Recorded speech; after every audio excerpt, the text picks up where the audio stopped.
Hi. ஃப்ரான்ஸில் போர்டெக்ஸ்ன்னு சொல்லிட்டு ஒரு இடம் இருக்குது. அந்த இடம் பார்த்தீங்கன்னா வேர்ல்டு ஃபேமஸ் ஒயின் பிளேஸ். அவங்க ஒயின் அட்டகாசமாக இருக்கும். அந்த இடத்துல ஃபாரஸ்ட் ஃபயர் ஏற்பட்டிருக்கு. அந்த ஃபாரஸ்ட் ஃபயர் பார்த்தீங்கன்னாக்கா இது என்ன சொல்கிறாங்கனாக்கா நமக்கு கொண்ட சோர்சஸின் படி வேர்ல்டு வாருக்கு அப்புறம் அதிகமான ஒரு இடம் ஃபயரால் டேமேஜ் ஆகப்பட்ட இடம்னு பார்த்தீங்கன்னாக்கா இந்த இடம்னு சொல்கிறாங்க. பிகாஸ் 2,20,000 பேருக்கு மேலே அந்த இடத்த விட்டு எவாக்கேட் ஆகியிருக்காங்க டெம்ப்ரவரிலி இப்படிக்கு.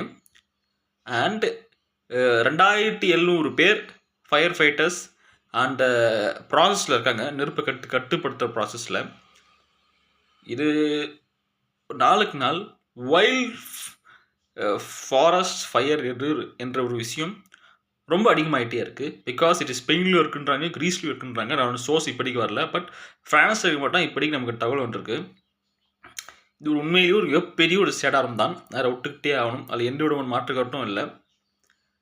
அதே சமயத்தில் இந்த வைல்டு ஃபாரஸ்ட் ஃபயர் எப்படி ஏற்படுன்னு பார்த்தீங்கன்னாக்கா டெஃபினட்டாக கிளைமேட் சேஞ்ச் ஆகினே இருக்குது.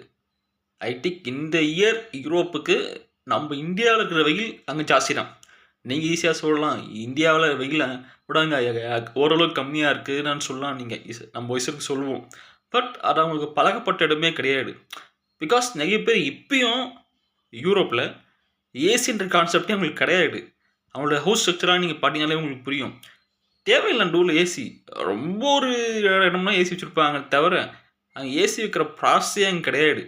ரொம்ப ரேர் தான் எனக்கு பொறுத்து. நான் என்னோடய சோர்ஸ் வந்தபடி அப்படியேப்பட்ட இடத்துலேயே ஏசிக்கு ஒரு காம்படிஷன், ஏர் கூலருக்கு அப்படி ஒரு டிமாண்ட் இருக்குனாக்கா இது நீங்கள் புரிஞ்சுக்கோங்க எந்த அளவுக்கு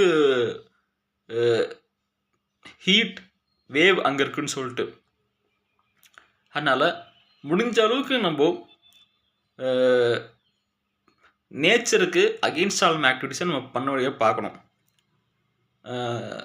that's all. Save nature, save global. Thank you.